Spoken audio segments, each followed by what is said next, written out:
कांग्रेस सदर राहुल गांधी कांग्रेस वज़ीर आला से आज मुलाकात करेंगे। इस मीटिंग में राहुल गांधी को सदर रहने के लिए मनाया जा सकता है। आपको बता दें कि राहुल गांधी सदर के ओहदे से इस्तीफा देने पर अड़े हुए हैं, लेकिन कांग्रेस कारकुनान और लीडर मुस्तकिल राहुल गांधी को मनाने में लगे हुए हैं। तो कांग्रेस सदर राहुल गांधी कांग्रेस वज़ीर आला से आज मुलाकात करने वाले हैं। इस हवाले से मजीद बातचीत करेंगे। हमारे साथ हमारी नुमाइंदा रंजिता झा जुड़ चुकी हैं। रंजिता, ये मीटिंग कब शुरू होने वाली है और लगातार कांग्रेस सदर अपने इस्तीफे पर अड़े हुए हैं, मान नहीं रहे हैं, क्या लगता है कि इस मीटिंग के बाद तस्वीरें कुछ क्लियर हो जाएंगी?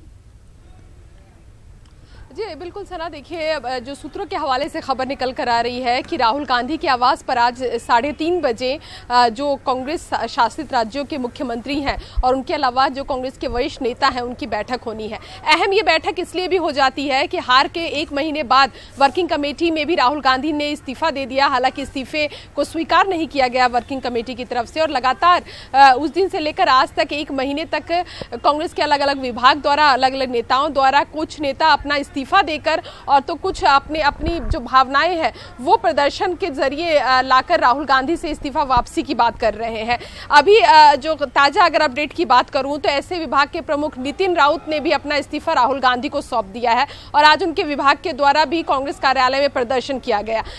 राहुल गांधी की आज सीएम से बैठक होनी है। उससे पहले राजस्थान के सीएम अशोक गहलोत ने भी 2 ट्वीट किए और उस ट्वीट के जरिए कहीं ना कहीं राहुल गांधी को मनाने की कोशिश की जा रही है। राहुल गांधी अशोक गहलोत अपने इस ट्वीट में राहुल गांधी को की जिम्मेदारी न तय करते हुए सामूहिक जिम्मेदारी की बात की। उन्होंने कहा है कि 2019 में हार के लिए सिर्फ राहुल गांधी नहीं, हम सबकी जिम्मेदारी बनती है और उस तरह से मैं अपनी हार की जिम्मेदारी को स्वीकार करता हूं।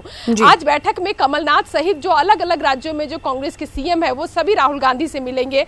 बताया यह जा रहा है कि राहुल गांधी ने जो 1 महीने का समय दिया था कांग्रेस आलाकमान को नए अध्यक्ष के चुनाव के लिए, वो समय सीमा खत्म हो चुकी है।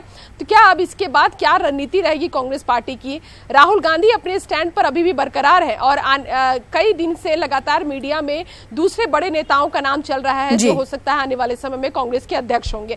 देखना होगा कि उन नेताओं में क्या फैसला हो पाता है राहुल गांधी के अध्यक्ष का, या फिर राहुल गांधी अपना इस्तीफा वापस लेते हैं। तो ऐसे में ये बैठक अपने आप में बहुत महत्वपूर्ण है। जी, कांग्रेस को लेकर ये बड़ी बात ये है कि रंजिता, जिस तरीके से कांग्रेस सदर राहुल गांधी ने इस्तीफा दिया उसके बाद वो अपने इस्तीफे पर अड़े हुए हैं, लेकिन अगर दूसरे लीडरान की बात की जाए तो कहा यह जा रहा है कि दूसरे जो लीडर हैं वो इसलिए जिम्मेदारी नहीं ले रहे हैं कि उन्हें कहीं आगे वो नाकाम ना हो। क्या ये अहम वजह मानी जा रही है?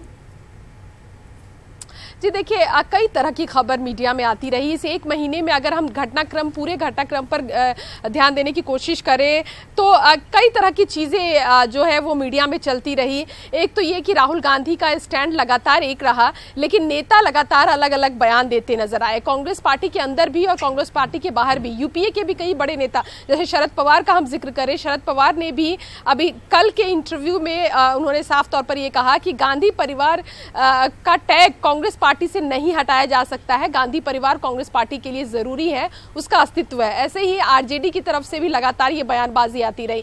कांग्रेस के नेता और बड़े नेताओं की अगर बात की जाए, एक मुहिम युवा नेताओं के द्वारा भी छेड़ी गई। पिछले 2 से 3 दिनों में मीडिया में सबसे ज्यादा खबरें कांग्रेस की तरफ से ये आती नजर आई कि राहुल गांधी के जो युवा चेहरे हैं, जो युवा टीम है, वो जो बड़े नेता है उनकी जिम्मेदारी फिक्स करने की बात कर रहे हैं। साफ तौर पर खुलकर वो नेता सामने आए। 150 से ज्यादा युवा कांग्रेस के नेताओं ने, कई पदाधिकारियों ने और अलग अलग जगहों पर जो राहुल गांधी ने सेक्रेटरी नियुक्त किए हैं, उन सभी ने राहुल गांधी के समर्थन में इस्तीफा देते हुए ये कहा कि सिर्फ राहुल गांधी ही इस्तीफा क्यों दे, वो तमाम बड़े नेता जिनको जिम्मेदारी दी गई थी, जो कहीं ना कहीं बड़े पदों पर थे, वो हार को क्यों नहीं स्वीकार करते, हार की जिम्मेदारी क्यों नहीं लेते और उनका इस्तीफा क्यों नहीं होता। खबर यहां तक आ गई थी कि युवा नेताओं का ये जो टीम है, इन्होंने बड़े नेताओं को 3 दिन का समय दिया है। अगर 3 दिन के अंदर अगर कई बड़े नेता इस्तीफा नहीं देते तो उनके घर जाकर ये इस्तीफा लेंगे। इस कड़ी में सबसे पहले जो इस्तीफा हुआ वो दीपक बावरिया, जो मध्य प्रदेश के जनरल सेक्रेटरी हैं,